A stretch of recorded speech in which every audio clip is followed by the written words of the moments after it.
Y quiero en esta mañana comenzar primeramente sin dar contexto con un pasaje o una porción de un pasaje que justamente el día de ayer estaba estudiando durante mi tiempo devocional y se encuentra en Primera de Samuel capítulo 13, versículo del 19 al 23. Dice, y en toda la tierra de Israel no se hallaba herrero, porque los filisteos habían dicho, para que los hebreos no hagan espada o lanza, por lo cual todos los de Israel tenían que descender a los filisteos para afilar cada uno la reja de su arado, su azadón, su hacha o su hoz. Y el precio era un pim por las rejas de arado y por los azadones, y la tercera parte de un siclo por afilar las hachas y por componer las aguijadas. Así aconteció que en el día de la batalla no se halló espada ni lanza en mano de ninguno del pueblo que estaba con Saúl y con Jonatán, excepto Saúl y Jonatán su hijo que las tenían. Y la guarnición de los filisteos avanzó hasta el paso de Micmas. Bueno, te voy a pedir que dejes ese pasaje que te acabo de leer, así como con un fijador aquí en la esquinita. Más adelante voy a explicarte el por qué. Y quizás alguno de ustedes, mientras vaya abordando el tema, van a ir como hilando o atando cabos. Pero quiero decirte que el tema del día de hoy se titula Enteramente. Y no sé si algunos de ustedes recuerden que hace algunos episodios atrás les compartía de lo impactante que ha sido para mí escuchar testimonios de conversiones en el Medio Oriente, un territorio donde la mayoría de los países islámicos, donde se profesa la religión islámica, son extremistas y está habiendo un despertar asombroso en este territorio, pero lo asombroso es que como son radicales, como son extremistas, allá no solamente es mal visto, sino es prohibida la religión cristiana, no se diga la religión judía. Entonces, el que una persona sea encontrada con una Biblia puede representar hasta 8 años de prisión o incluso la muerte. Y es impresionante cómo las personas, con todo y los riesgos que conlleva el profesar la religión, el tener una Biblia, se arriesgan, ahora sí que arriesgan la vida. Hay misioneros, de hecho, al que empecé a escuchar era precisamente el testimonio de un pastor misionero que empezó traficando Biblias al Medio Oriente. Y les decía que a nuestras hijas, por supuesto, desde la edad que tienen y la posibilidad, pero hemos sido muy intencionales, Emanuel y yo, en empezar a sembrarles, a depositarles la inquietud por la palabra de Dios. Y les decía, porque realmente, y si ustedes, digo, yo no es que he leído el Corán, pero tengo entendido que el Corán, que es el libro que estudian los musulmanes, habla de que uno de los llamados que tiene el musulmán es a terminar, a exterminar a todo infiel. Y los infieles para ellos son los que no adoran a Alá. Entonces sabemos del conflicto directo que tienen con los judíos, pero no traen bronca nomás con los judíos. O sea, después de los judíos seguimos los cristianos porque tampoco nosotros adoramos a Alá.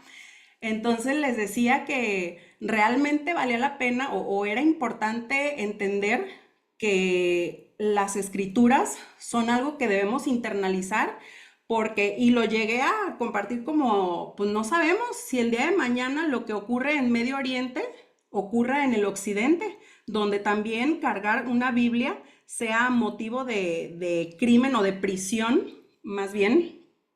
Pero escuchaba una entrevista que dije, híjole, qué cierto es eso, porque decía un amigo de este pastor que en el occidente el sistema ha saturado tanto al hombre con tanta distracción, con tantas cosas, que probablemente ni siquiera necesite llegar el enemigo al punto donde haga de la Biblia un libro prohibido, porque algo más fuerte que prohibir, que vetar el libro, es robarnos a ti y a mí el interés o el sentido de importancia hacia leer la Biblia, de manera que tú la puedas tener a un lado de ti y ni siquiera la abras. No porque esté prohibido, sino porque no tengas interés, porque sientas que no es para ti, que sientas que no tiene relevancia o que no hay necesidad.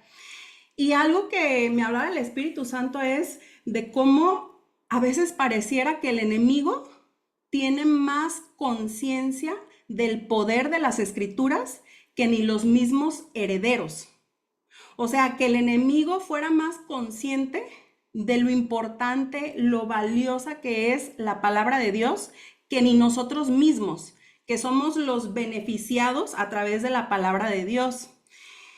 Y empecé con este contexto porque te debo confesar que yo tengo en un archivo en mis notas, en mi celular, varios como títulos de temas que en el día a día se me vienen a la mente, de cosas que pueden edificar mucho en este espacio, pero yo siempre cuando me toca a mí compartir, pues yo, ya saben, me encomiendo y le digo, Espíritu Santo de Dios, ¿qué quieres hablar en esta ocasión? Y pareciera como que siento, uy, no, pues ¿cuál de todos? Así como que le llevo la lista y mira, ¿cuál de todos estos quieres que aborde esta semana? Y el Espíritu Santo me llevaba a este tema que honestamente yo lo sentí como, ay, ya estamos redundando, ¿no te parece? Pero al final del día, Él es el que manda y yo obedezco. Así que de verdad pido a Dios que me dé la sabiduría y la gracia para transmitirte algo que quizás el enemigo te ha mantenido como en la línea, que no has terminado de dimensionar la importancia y por ende no te has puesto la pila en esa dirección. Y quiero empezar hablando de que para entender la importancia de la palabra de Dios, tenemos que entender que el estándar de Dios, según la Biblia, para nosotros no es ser buenas personas.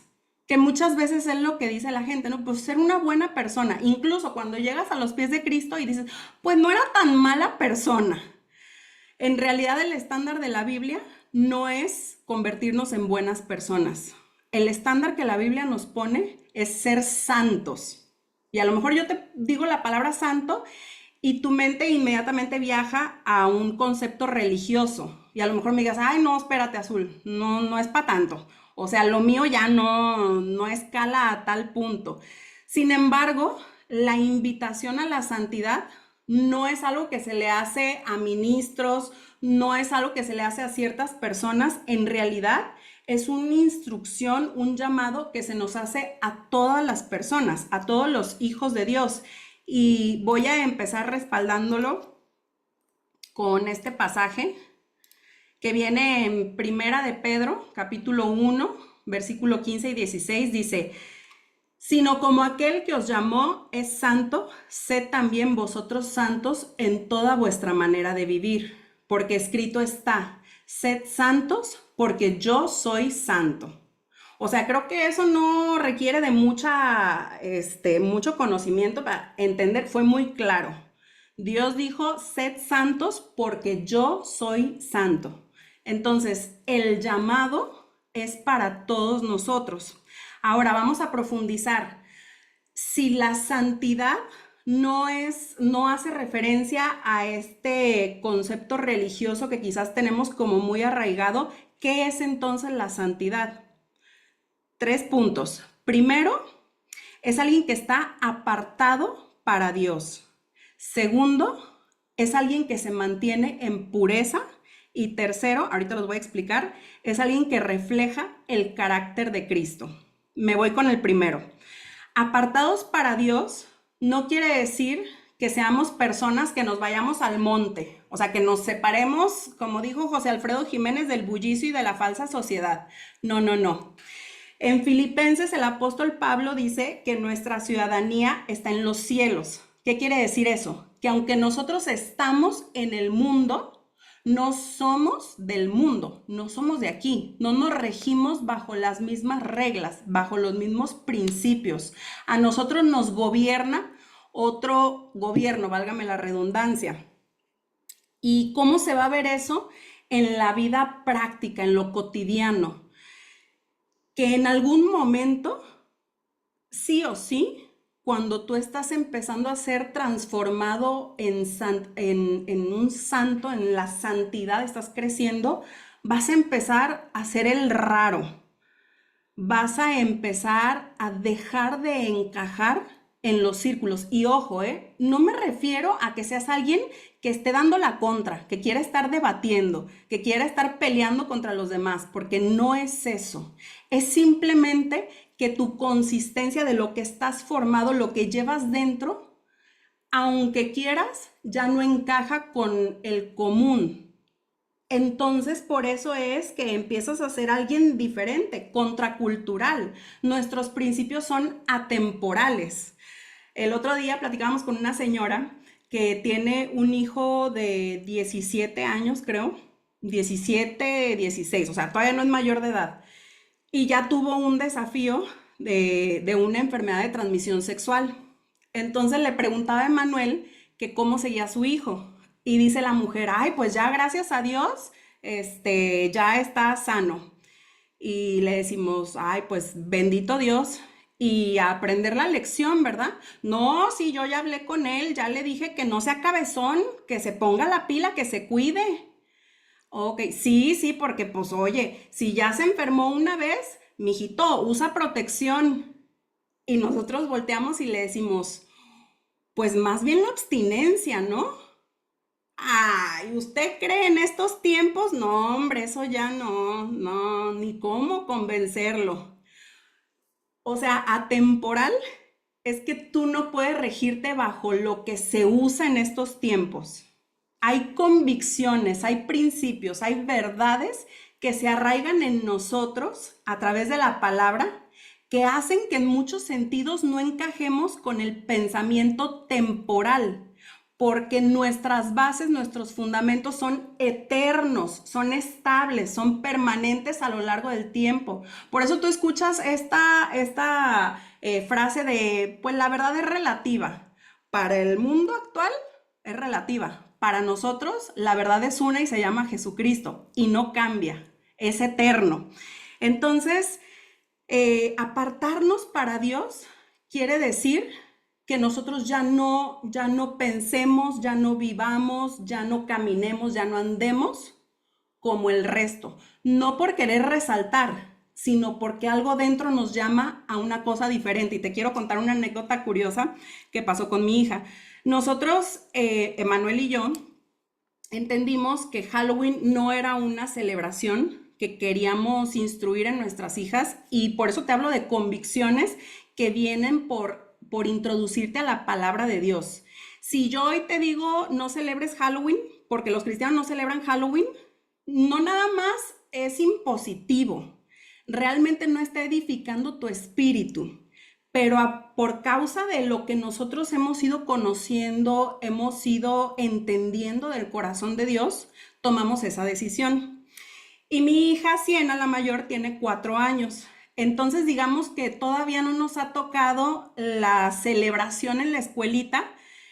Una, porque no la hemos llevado en esos días, pero todavía no está en ese punto donde, ¿y por qué yo no voy? ¿O por qué no me dejan disfrazarme a mí? O sea, todavía no estamos ahí. Lo hemos platicado, Emanuel y yo, pues, qué vamos a hacer cuando llegue ese momento, ¿no? Pero todavía se sentía como que, pues todavía falta rato.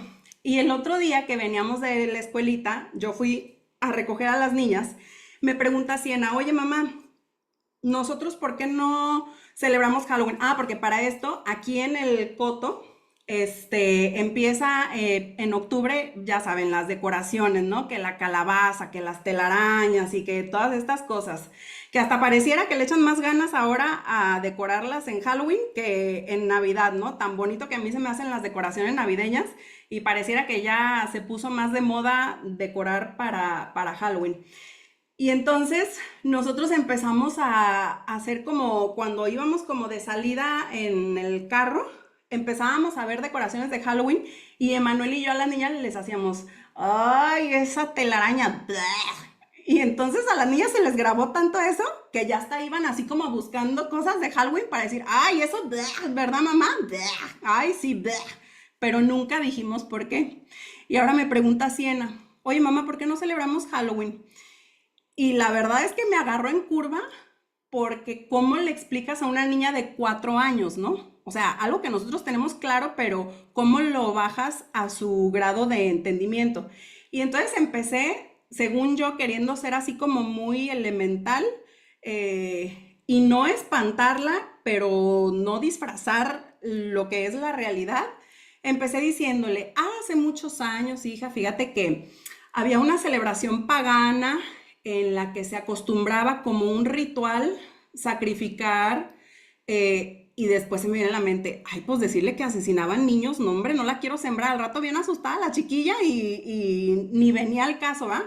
Total que como por no asustarla, pero por no, no decirle que nomás por nomás, terminé haciéndole un chile mole y pozole que cuando le cuento a Manuel la explicación que le di, me dice, ay, ni yo te entendí, ¿te entendió Siena? Le digo, pues yo creo que no, pero pues ya no me dijo nada. Ah, bueno, a los 2 días llegan de la escuela, Emanuel fue por ellas, y entra Emanuel y me dice, pues, ¿qué crees, amor? Hay novedad, que te cuente Siena. Y yo, a ver, mi amor, ¿qué pasó?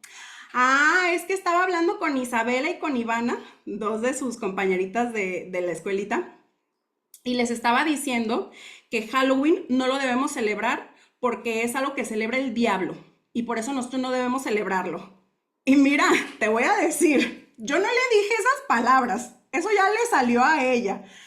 Me pasaron por la mente dos cosas. Primero, la primera, te tengo que ser honesta, me entró como el temorcito de, ay, Dios mío, o sea, como de adelantar la película de Chin y al rato que le hagan bullying o algo por tildarla de esta religiosa mocha que se espanta, arcaica, incluso por la forma en la que lo habló, o sea, que dijo, porque es del diablo. O sea, lo que ni siquiera yo me atreví a decirle cuando me preguntó que qué era el Halloween. Y después dije, a ver, Azul, pero pues este es el entrenamiento para tu hija. Si estamos llamados a ser apartados para Dios, en algún momento va a tener que diferir de lo que el resto opina. Entonces, pues gloria al Señor, porque uno está todo el tiempo orándole a Dios algo, ¿no? Señor, que mis hijas te conozcan a temprana edad, que se enamoren de ti, que tengan un encuentro contigo, que compartan tu palabra. Y tómala, a los 4 años va y les dice a sus dos amiguitas que no deben de celebrar Halloween y me preocupo. En vez de decir gracias Señor porque mis oraciones ya están empezando a ser respondidas. Le dije, ¿qué te dijeron? Que ya no lo van a celebrar.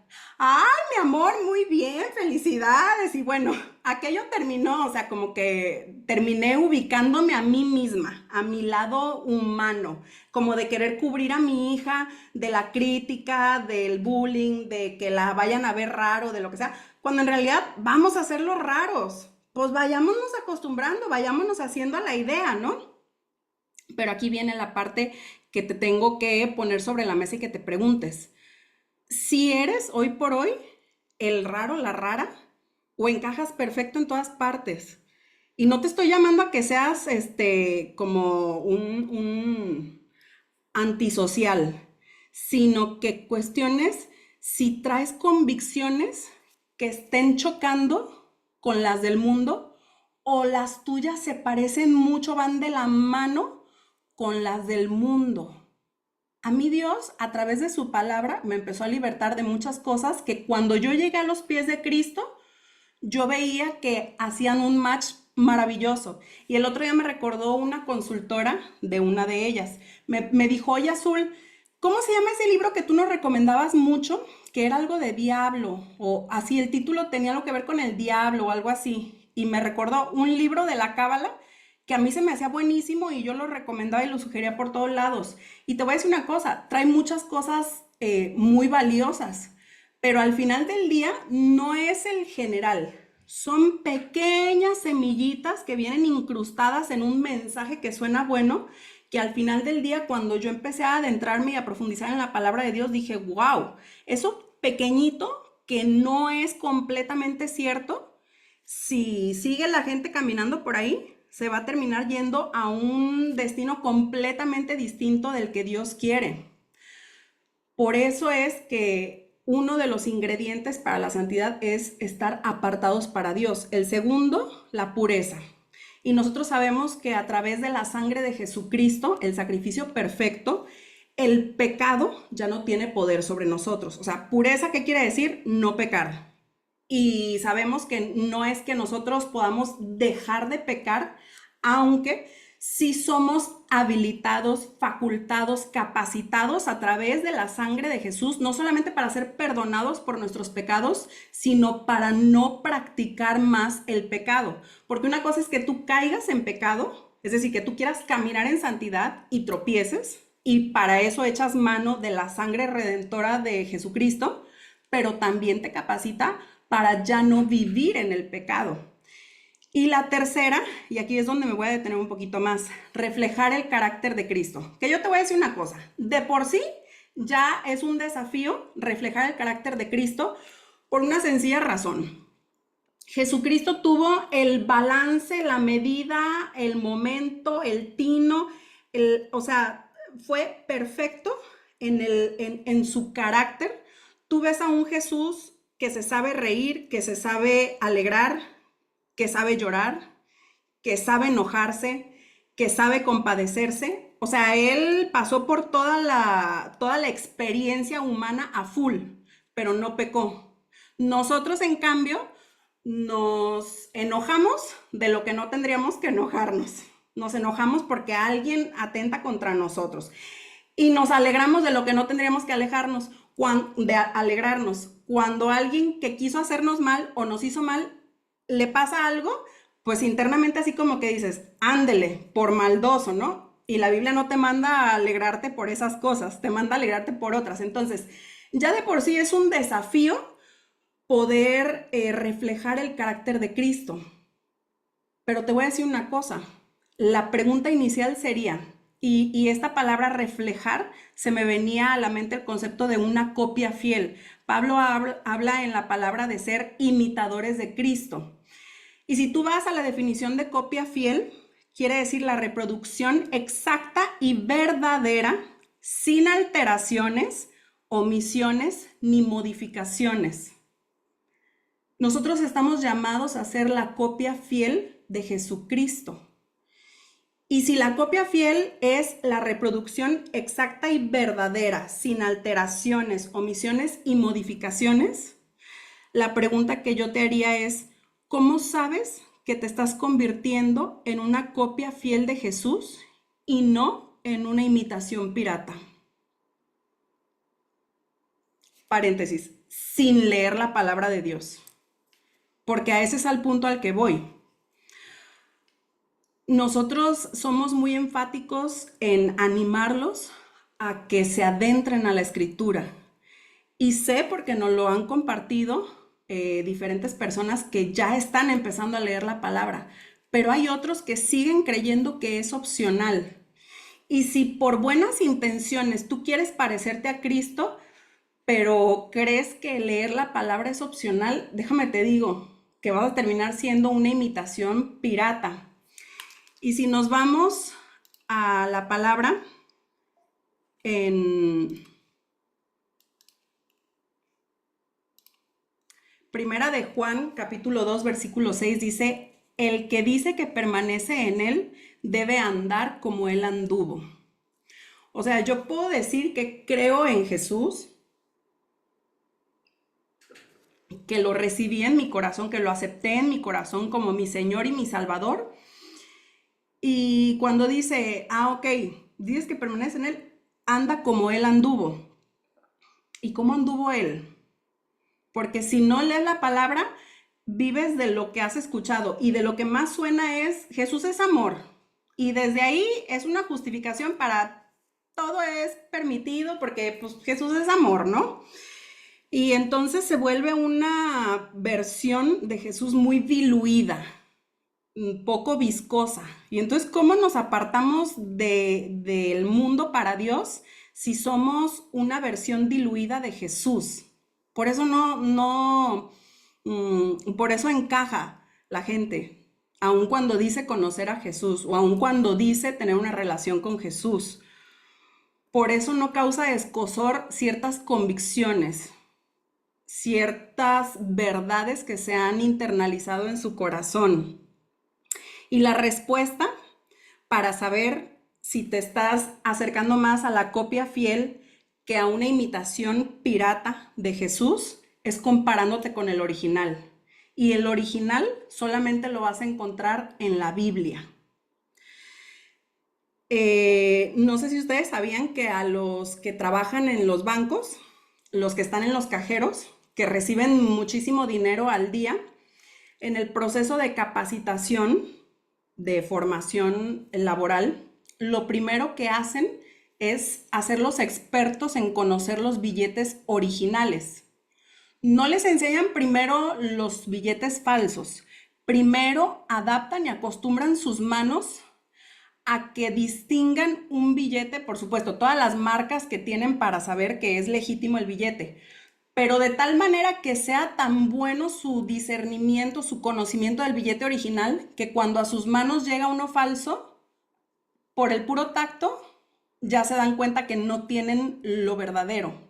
Lo mismo pasa cuando nosotros empezamos a leer la palabra de Dios, empezamos a tener un discernimiento de lo que es de Dios y lo que no es de Dios, aunque suene como Dios, que es una imitación pirata. Y habrá personas que digan, bueno, Azul, la verdad es que yo tengo una idea bastante amplia de Jesús, de Dios. Pues no soy experta en la Biblia, no la estoy leyendo para ser honesta, pero fíjate, la verdad es que pues no dejo de conectarme a los Zooms. Y luego cuando no hay Zooms, veo prédicas por internet. He asistido a congresos, escucho audios todo el tiempo. Me llegan todos los días mi WhatsApp, diario el devocional diario, el audio con la oración, no sé qué. Veo todo el tiempo reels de mensajes cristianos y entonces está muy bonito, qué bueno. Pero entonces el argumento es, yo sé que todo suma, entonces yo sé que la idea que yo tengo, el conocimiento que tengo es bastante amplio comparado a antes, que no conocía nada. Qué bueno que sea bastante amplio, pero insisto, estará limitado si solamente es eso en lo que piensas basar tu conocimiento de la versión original. Y si para ti es admisible, te lo voy a trasladar a un ejemplo que quizás se te va a hacer muy escandaloso, pero para que empieces a dimensionar a lo que te estás negando. Vamos a suponer que Emanuel me dijera, mira, Azul, tú sabes que yo estoy comprometido contigo, que yo decidí estar contigo para toda la vida, que como padre me comprometo a ser un buen ejemplo, un buen modelo, proveerles a mis hijas, llevarlas a la iglesia, pasar tiempo de calidad con ellas, estar ahí para ellas, contigo en tus necesidades emocionales, físicas, etcétera. Y lo único que te voy a pedir es que los sábados me des chance de salir por las noches para conocer, pues conocer otras personas, conocer otras chicas. Pero en todo lo demás voy a ser un excelente esposo y padre. ¿Qué crees que le diría yo? Sácate, estás loco. A ver, Azul, pero de 7 días de la semana te estoy ofreciendo 6. Bueno, a ver, está bien pues.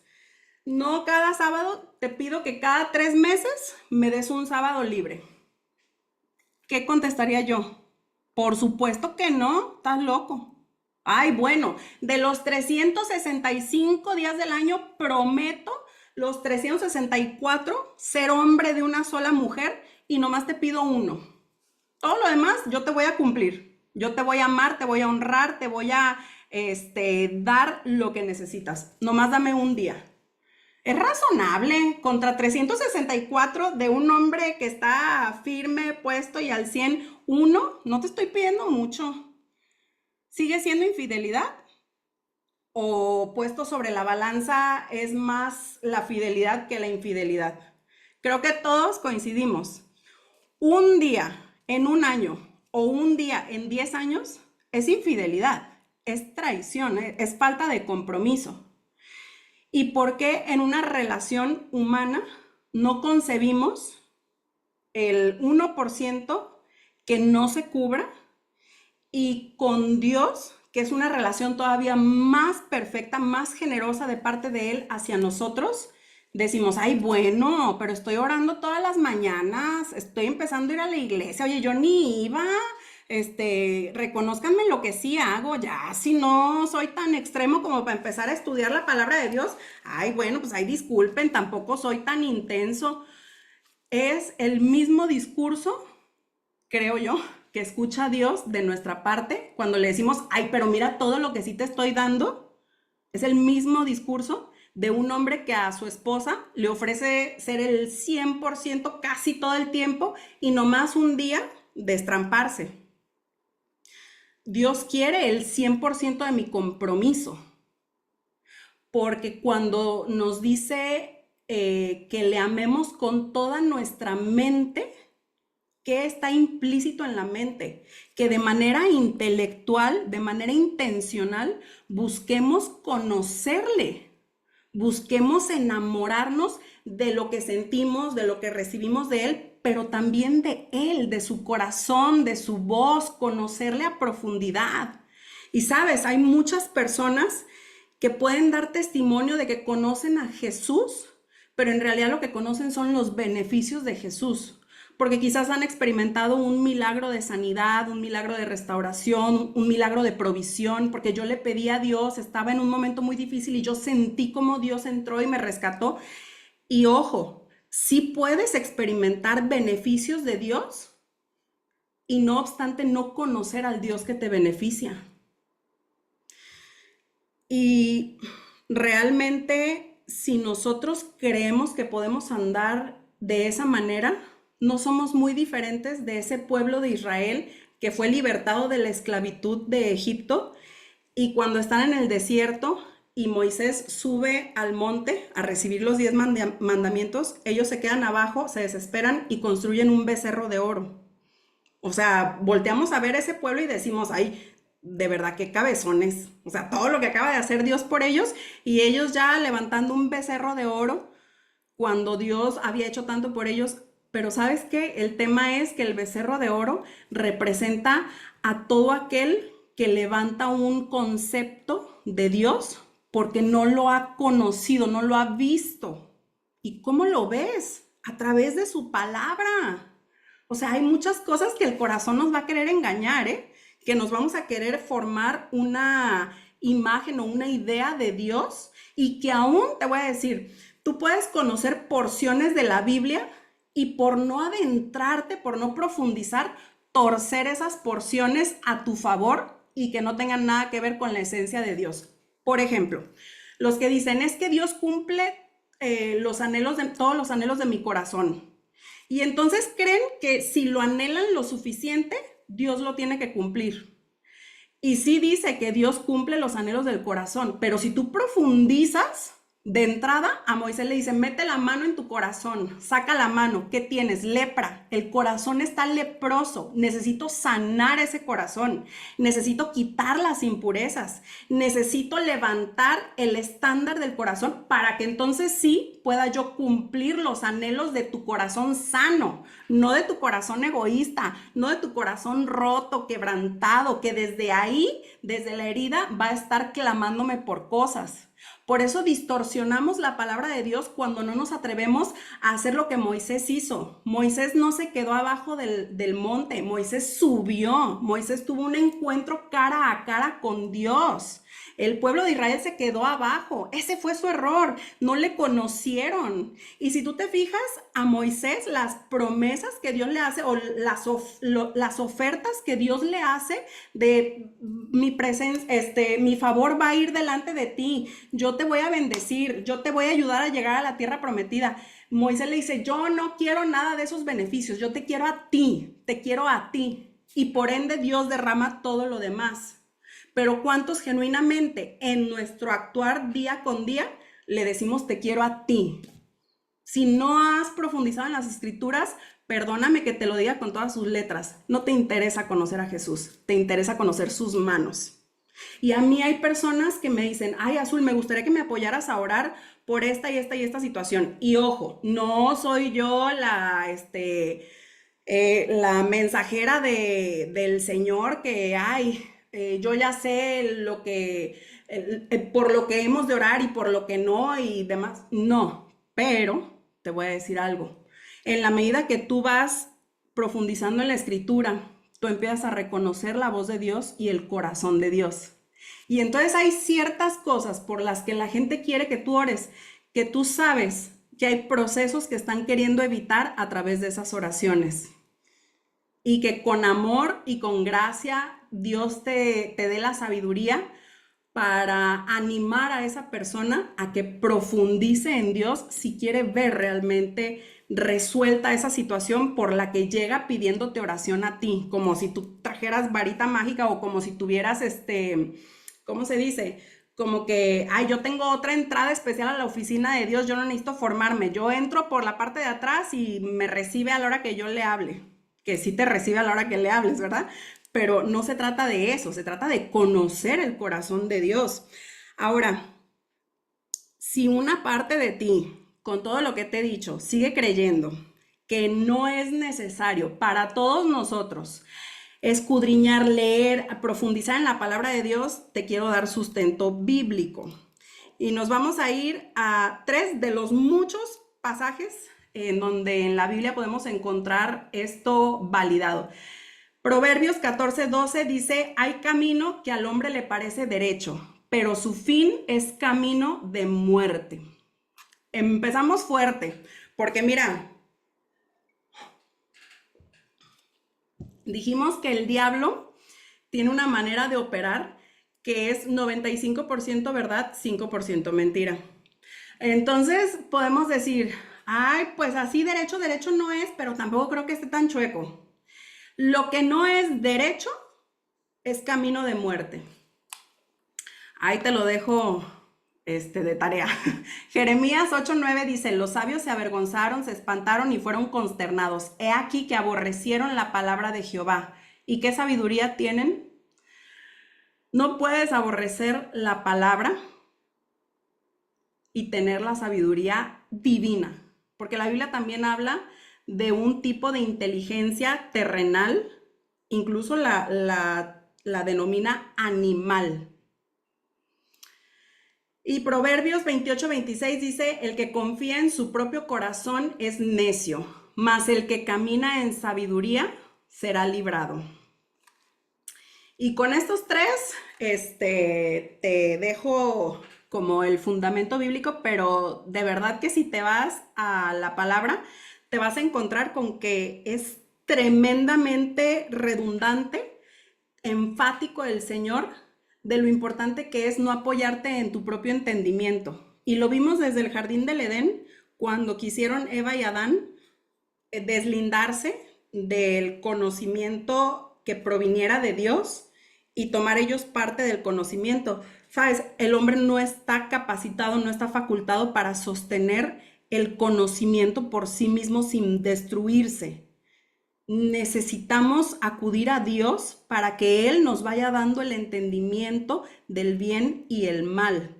Ahora, el enemigo, como te decía hace rato, opera 95% verdad, 5% mentira. De tal manera que Tom y Jerry, la caricatura, si recuerdas, nos engañó. Porque si tú recuerdas no me acuerdo, Tom era el gato, ¿va? A Tom le hablaban 2 vocecitas y tú los veías, el angelito y el diablito.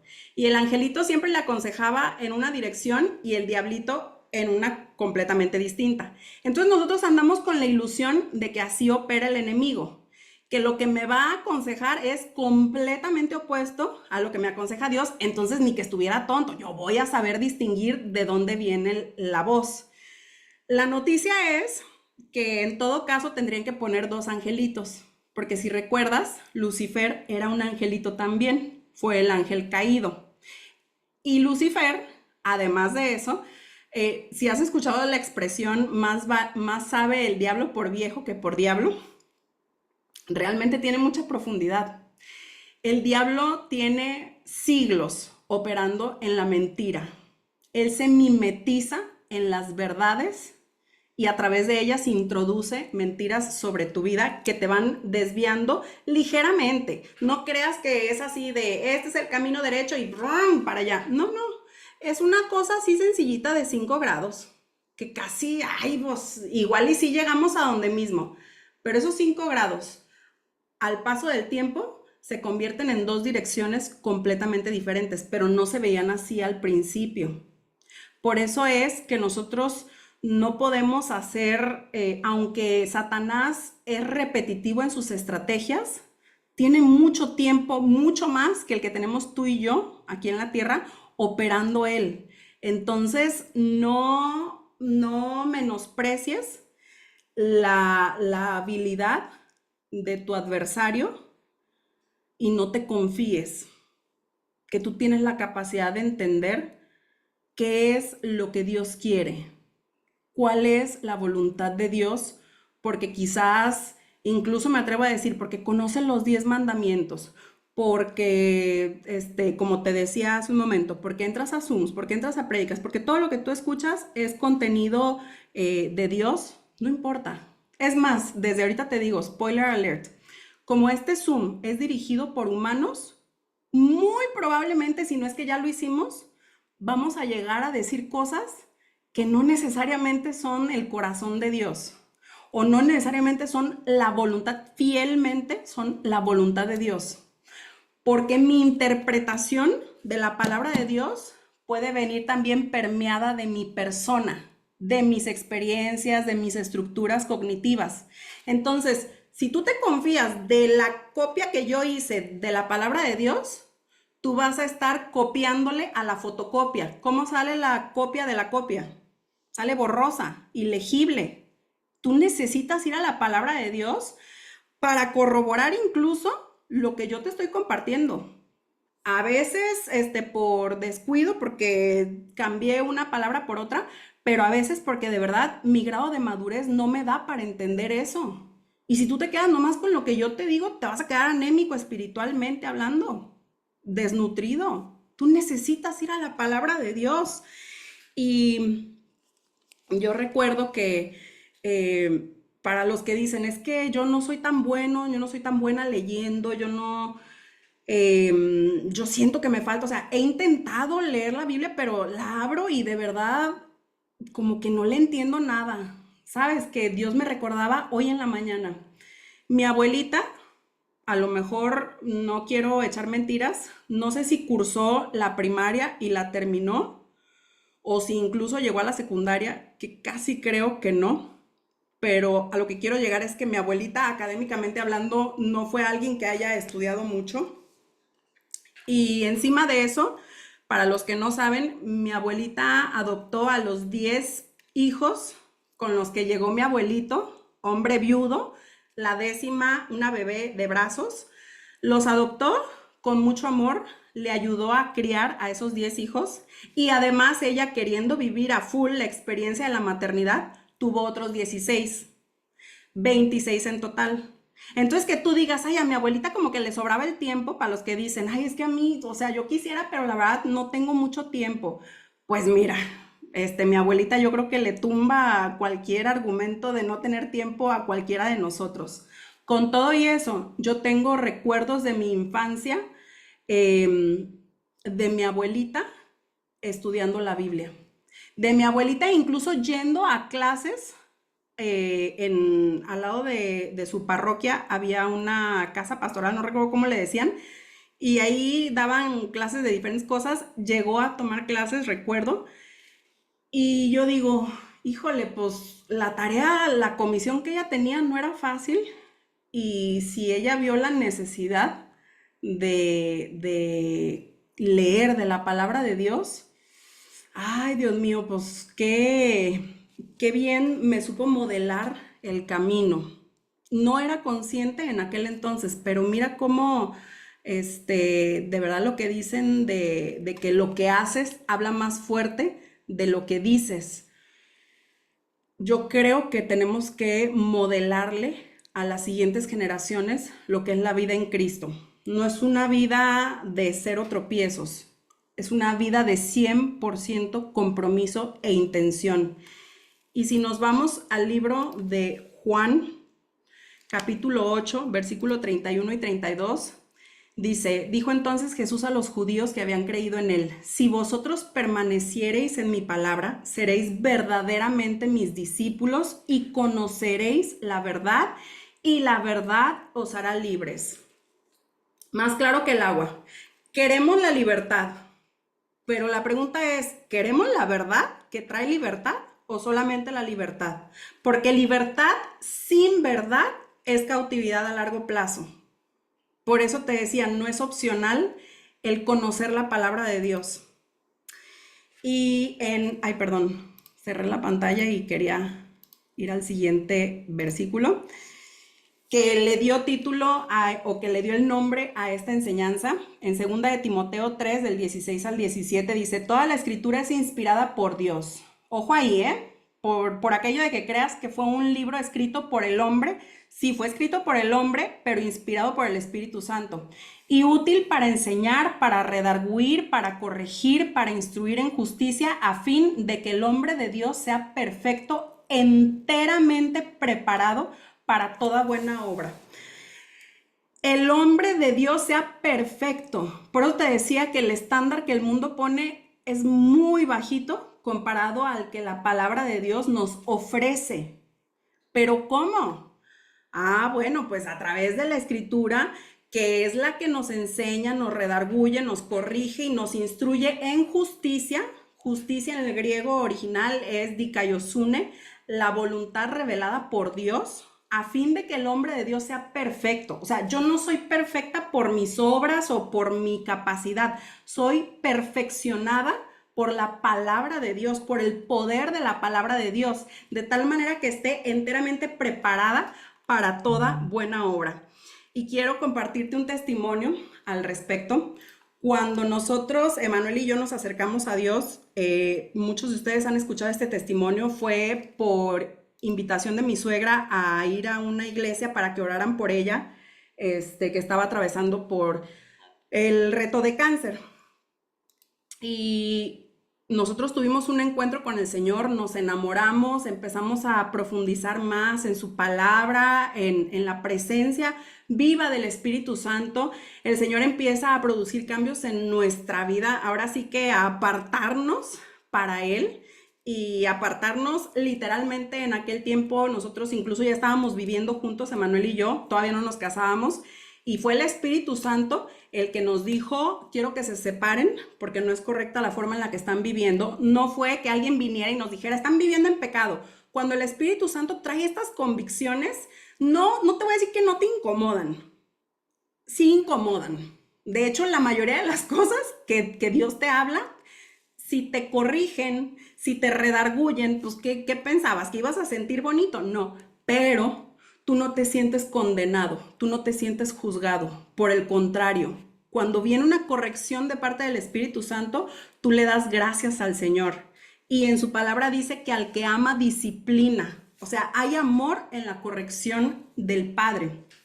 De tal manera que nosotros empezamos a adentrarnos más al punto de que decidimos que queremos que nos case el pastor, que queremos bautizarnos. Y esto fue muy impactante, especialmente para mi suegra, porque pues imagínate, ella fue la que nos llevó y ella no estaba teniendo esa relación. O sea, ella fue como dos o tres ocasiones y después dejó de ir, entonces nosotros dejamos de ir y al tiempo yo siento como esta necesidad en mi espíritu, como la oración de Raquel, si todo está bien, ¿por qué me siento así? Y le digo a Manuel, hay que ir de nuevo a esa iglesia donde nos llevó tu mamá, o sea, imagínate. Y cuando volvemos, ahora por deseo nuestro, antes íbamos como acompañándola, pues tómala que ahí nos agarra el Espíritu Santo, nos enamora, nos envuelve y empieza a producir cambios en nuestra vida. Entonces, mi suegra batalló mucho con esa decisión que nosotros tomamos. Recuerdo que incluso el día de nuestro bautizo, ella fue, pero lo estaba mencionando el otro día Manuel, cuando estábamos en los bautizos de la iglesia, que cuando mi suegra le da el abrazo a Emanuel, al oído le dice, pues no era para tanto. Y fue una cosa de verdad gloriosa como el Señor empezó a obrar, pero quiero compartirte, y esto fue por instrucción del Espíritu Santo, que cuando estamos así en este inicio, estamos ya unos meses de casarnos, nosotros nos casamos en marzo del 2016. Mi mamá me hace una pregunta así muy desde su prudencia, con mucho respeto, me dice, oye Azul, entonces, ¿ahora ya no son católicos o cómo está la cosa?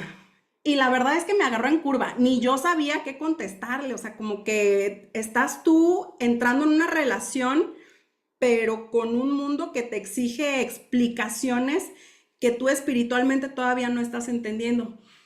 Y me dice, te hago la pregunta por la siguiente razón. Yo creo que para tu suegra sería muy importante que ustedes recibieran la bendición de un sacerdote católico. Entonces, ¿por qué no hablas con Emanuel sobre la posibilidad de que una cosa así muy sencilla, donde estén nada más ustedes dos, los papás de Manuel y yo, presentes y que les dé una bendición? Yo creo que eso le va a dar mucha paz a ella, la va a dejar tranquila. Y yo para mis adentros decía, ¿y de verdad lo dirá por mi suegra o será, mira tu suegra, pero en realidad es ella? Bueno, le comparto a Emanuel y Emanuel me dice, hagámoslo, amor. La religión divide, pero la relación con Jesús debe mantener la unidad. Y era lo que les hablaba el otro día sobre la evidencia que Jesús le dice a sus discípulos. La evidencia de que ustedes son mis seguidores es que van a saber mantener la unidad. Y Emanuel en ese entonces yo creo que ni siquiera ubicaba ese versículo, ¿eh? Apenas estábamos empezando, estábamos adentrándonos. Bueno, ¿por qué te cuento esto? Porque nosotros accedemos y aunque suena, hoy volteo hacia atrás y digo, pues qué suave, ¿verdad? Dos fiestas.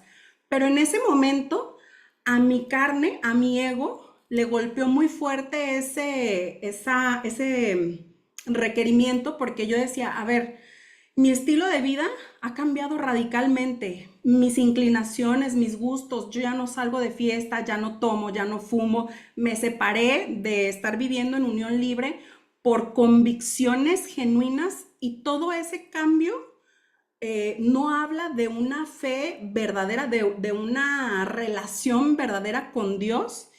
Y yo lo sentía como que están desestimando la bendición que nos va a dar el pastor y como, a ver, no, pero de verdad la oficial, porque si no, capaz que ustedes terminan viviendo en pecado. Esto te estoy diciendo que era mi cabeza en ese momento batallando con esa propuesta. Emanuel, no sé si por más espiritual o por más práctico, porque los hombres son más prácticos, la realidad, ni creas que sufrió. Pero yo te quiero confesar, en la medida que iba avanzando y acercándose la fecha, porque además escaló de ser la bendición ahí delante del sacerdote, lo fue llevando con mucha astucia mi mamá a que se convirtiera después en, bueno, y si ya vamos a estar ahí, porque lo iban a hacer, la bendición, la ceremonia, se iba a llevar a cabo en el pueblo de donde es mi mamá, donde vamos de vacaciones cada año. Dice, bueno, ¿por qué no convocamos los que estén allá y los que quieran ir de Guadalajara? Y yo, bueno, pues está bien.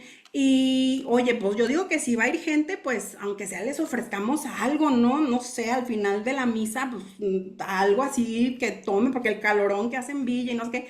Bueno, para no hacerte el cuento largo, terminó siendo un bodonón. O sea, boda así bien oficial de que con salón de eventos, con vestido de novia, que por cierto, cuando me dijo, oye, ¿y tu vestido de novia? Yo dije, no, mi vestido de novia es para mi boda, ¿no? O sea, esta por darles gusto a ustedes, pero mi boda es la que viene en marzo y esta boda iba a ser en enero. Y me dice mi mamá, no te preocupes, yo te lo regalo ese vestido.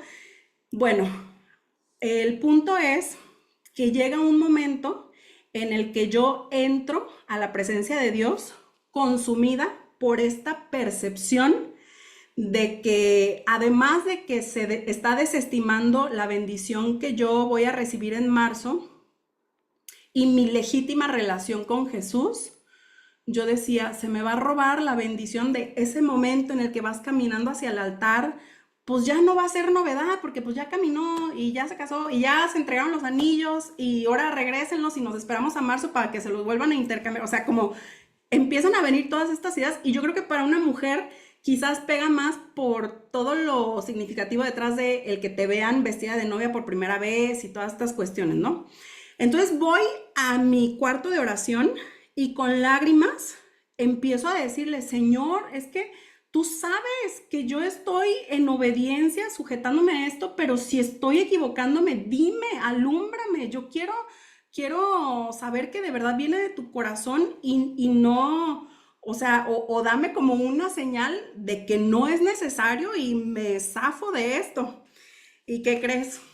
Que yo no tenía mucho leyendo la palabra de Dios, pero mira cómo Dios es fiel, justo y verdadero. Yo estaba leyendo Romanos en ese tiempo y me encuentro con esta porción en Romanos 14, versículo 13 dice, así que ya no nos juzguemos más los unos a los otros, sino más bien decidid no poner tropiezo u ocasión de caer al hermano. Yo sé y confío en el Señor Jesús que nada es inmundo en sí mismo, mas para el que piensa que algo es inmundo, para él lo es. Pero si por causa de la comida tu hermano es contristado, ya no andas conforme al amor.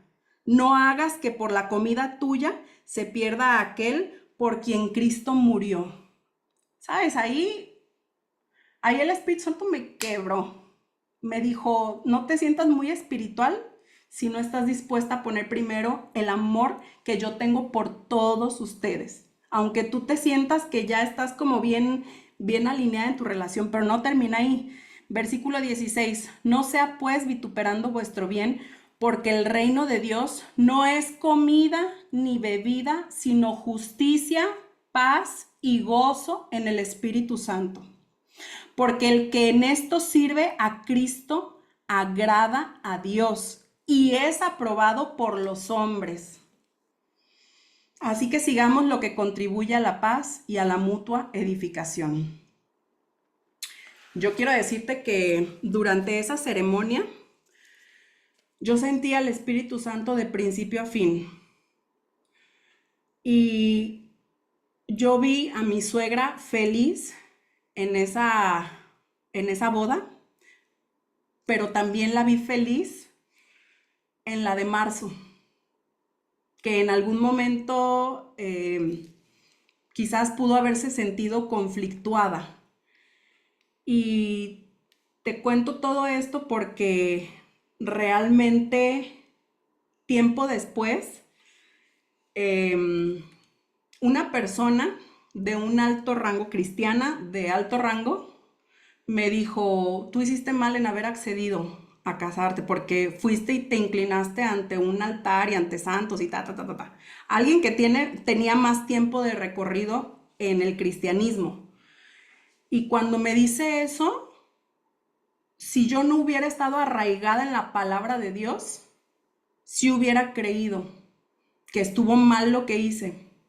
Pero por estar arraigada en la palabra de Dios, pude militar lo que para mí no era agradable, pero que Dios ya había traído convicción a mi corazón.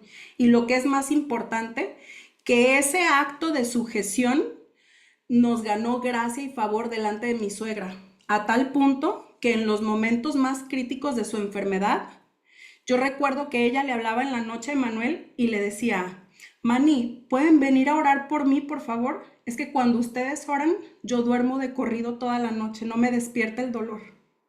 Y te lo digo con humildad porque no éramos nosotros, era el Espíritu Santo obrando a través de nosotros. Pero si no nos hubiéramos sujetado a lo que dice la palabra de Dios, hubiéramos andado en nuestro propio entendimiento o quizás soberbia y no hubiéramos visto la mano de Dios obrar en el corazón de mi suegra a tal punto de que ella cuando partió, yo sé que se fue tranquila con la convicción de que su hijo verdaderamente conocía al Dios vivo y eterno. Hay muchas cosas que Dios va a tener que pulir de lo que nosotros entendemos y creemos saber.